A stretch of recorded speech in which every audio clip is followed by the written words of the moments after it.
हमारी तेज रफ्तार जिंदगी में हम सब एक आपाधापी में भागे जा रहे हैं। और इसी आपाधापी में हम भूल जा रहे हैं प्रकृति माँ को। हम भूल जा रहे हैं उनके योगदान को। और हम भूल जा रहे हैं उनकी महत्ता को, जो हमारी सभी गलतियों के बावजूद भी हमारा साथ दे। ऐसी हमारी प्रकृति माँ। वक्त आ गया है प्रकृति की अहमियत को समझने का।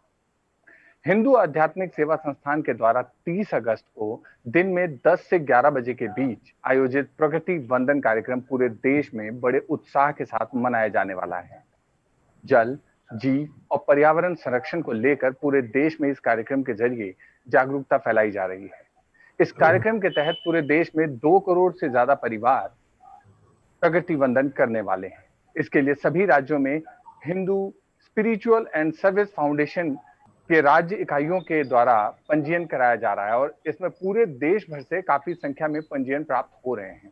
इस कार्यक्रम के जरिए लोगों के अंदर प्रकृति प्रेम की भावना जगाई जा रही है। आइए हम इस कार्यक्रम की विस्तृत जानकारी हेतु हिंदू आध्यात्मिक सेवा संस्थान के राष्ट्रीय सह संयोजक एवं राष्ट्रीय स्वयं सेवक संघ के वरिष्ठ प्रचारक श्री लक्ष्मी नारायण भाला जी से बात करते हैं। नमस्कार सर, स्वागत है आपका।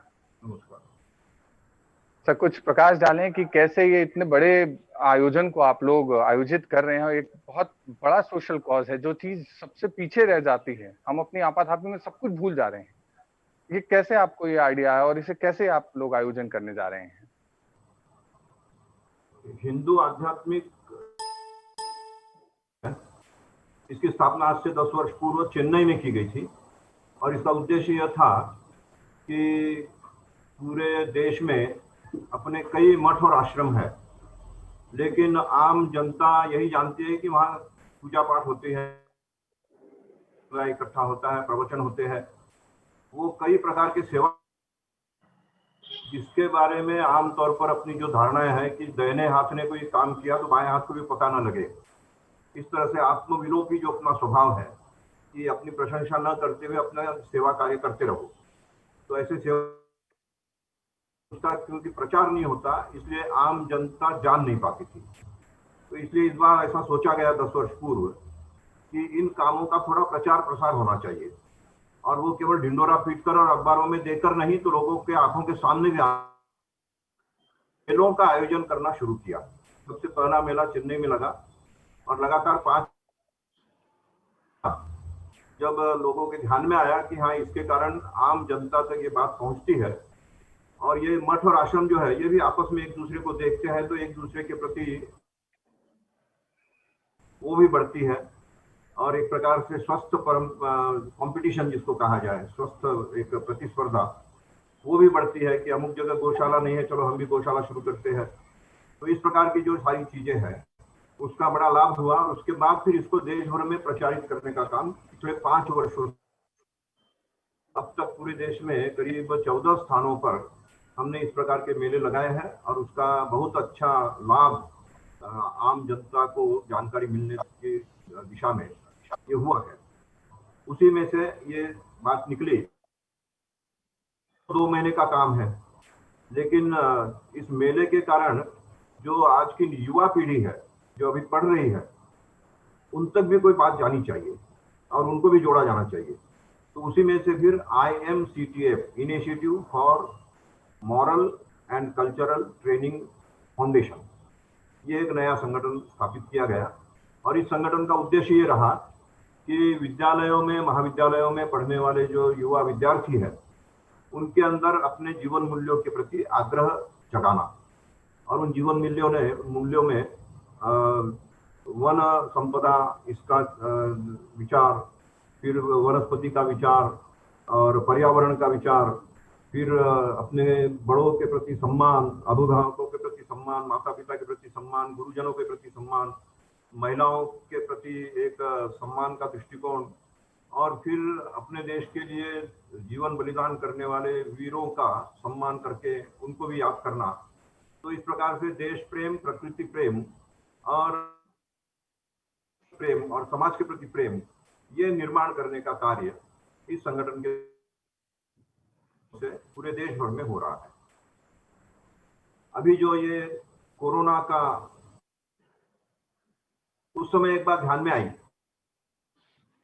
कि बिना कुछ किए हम घर में बैठे हैं, प्रकृति अपने आप सुधर गई।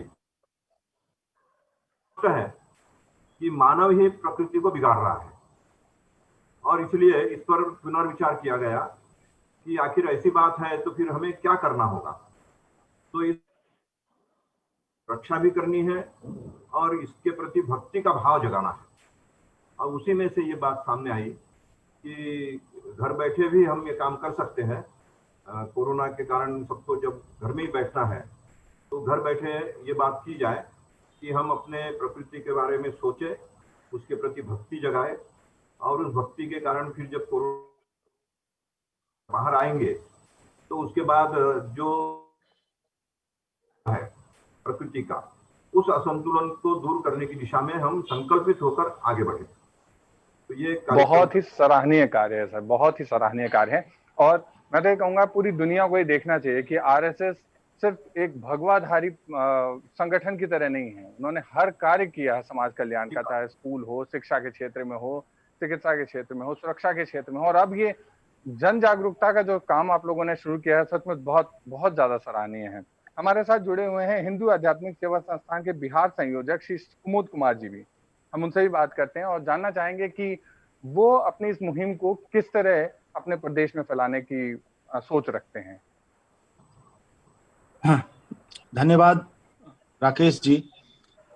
जैसा कि हमारे राष्ट्रीय सह संयोजक आदरणीय लक्ष्मी नारायण भाला जी ने आपको बताया कि इस कार्यक्रम को करने के पीछे क्या उद्देश्य था, तो उसी हम लोग अपने जो हमारे संयोजक और सह संयोजक जी के निर्देश पर ही हम लोगों ने इसको यहाँ पर केंद्र के द्वारा दी गई गाइडलाइन के अनुसार हम लोगों ने यहाँ पे कार्य शुरू किया, जिसमें बिहार में तकरीबन 2 लाख लोग, 2 लाख परिवार इसमें जुड़ेंगे और प्रकृति वंदन करेंगे। हम लोगों ने बिहार के लिए हम लोगों ने एक रजिस्ट्रेशन पंजीयन फॉर्म बनाया, जो कि पूरे राज्य भर में गांव-गांव से लोग उसमें परिवार अपना रजिस्ट्रेशन करा रहे हैं। और जिस दिन 30 तारीख को जो मुख्य कार्यक्रम है वो 10 से 11 बजे के बीच है, जहां पर कि हम लोग यहाँ पटना में विश्व संवाद केंद्र के सभागार से मुख्य कार्यक्रम जो होगा, वहां पर जो हम लोगों का जो Hindu spiritual and service foundation का जो फेसबुक पेज है, उसके माध्यम से वो लाइव होगा।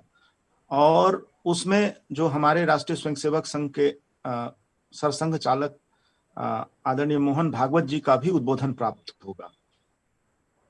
उसके साथ ही साथ यहाँ के जो हर प्रदेश में जो वहाँ के प्रसिद्ध संत हैं, उनका भी आशीर्वचन मिलेगा। हमारे यहाँ से आदरणीय स्वामी प्रपन्नाचार्य जी महाराज का आशीर्वचन हम लोगों को मिलेगा। और इस कार्यक्रम के द्वारा तकरीबन 2 लाख परिवार जुड़ेंगे और वो अपने घर में ही अपने परिवार के साथ वृक्ष की पूजा करेंगे। तो यही हम लोगों की योजना है। 2 लाख व्यक्ति तो प्रत्यक्ष रूप से जुड़ने की संभावना है, लेकिन ये इतनी ज्यादा इसको लेकर के उत्साह है और इसको लेकर के जो गांव-गांव तक जो एक मैसेज पहुंचा है, हम ऐसा महसूस करते हैं कि पूरे राज्य में एक बड़ी संख्या होगी जो कि उस दिन प्रकृति वंदन करेगी। बहुत अच्छी मुहिम है सर। आप लोगों से बात करके हमेशा कुछ ना कुछ सीखने को मिलता है। हम आगे भी कोशिश करेंगे आपसे बात करें और आपसे कुछ और नई चीजें सीखें। हमारी शुभकामनाएं आपके साथ हैं कि इस मुहिम को आप आगे तक ले जाएं। आज 2 लाख ही नहीं, कल 2 करोड़ 130 करोड़ लोगों तक ये मुहिम पहुंचे। जी सर, आप कुछ कह रहे थे? हाँ, मैंने कहा देश भर का जो लक्ष्य है वो बता दूं क्या? जी बताएं सर, बताएं। हाँ, तो अब तक हमने जो प्रयास किया है, पूरे देश भर के करीब 50 विश्वविद्यालय, 600 महाविद्यालय और 1500 विद्यालय, सब तरफ लॉकडाउन होने के बाद भी इतने विद्यालयों के प्रशासकों से, उनसे व्यवस्था प्रमुखों से संपर्क करके और घर बैठे हुए ही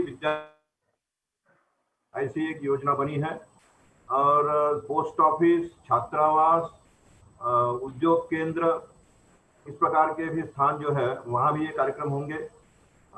घरों में भी होंगे,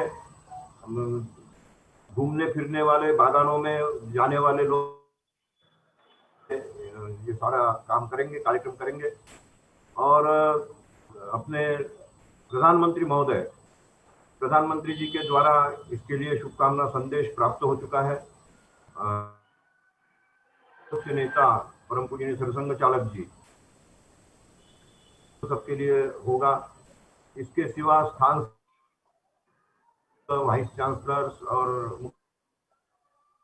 से लोगों ने भी अपनी शुभकामनाएं प्रकट की है।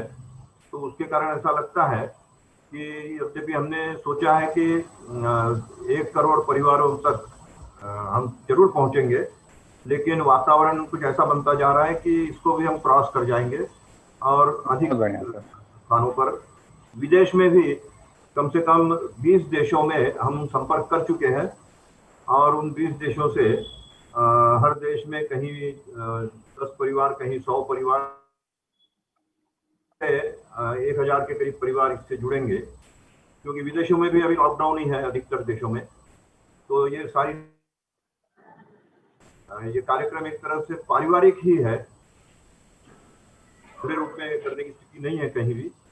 तो वहाँ आपने बिल्कुल सही कहा सर, ये कार्यक्रम पारिवारिक मानकर ही चलना चाहिए। जब हम प्रकृति को माँ कहते हैं तो ये पहला आप लोगों ने ऐसा मौका दिया है सबको कि प्रकृति वंदना की जाए, माँ की वंदना की जाए, माँ की पूजा की जाए। और इस मुहिम को हम अपने इस प्लेटफॉर्म से भी कोशिश करेंगे, लोगों से अपील करेंगे कि जो नंबर अभी नीचे फ्लैश हो रहा है उस पर आप व्हाट्सएप करें 30 तारीख को, अपनी फोटो लगाते हुए, पूरे परिवार के साथ पौधा लगाते हुए हम उस गैलरी को प्रकाशित करते रहेंगे लगातार। धन्यवाद सर। बहुत अच्छा, धन्यवाद जी।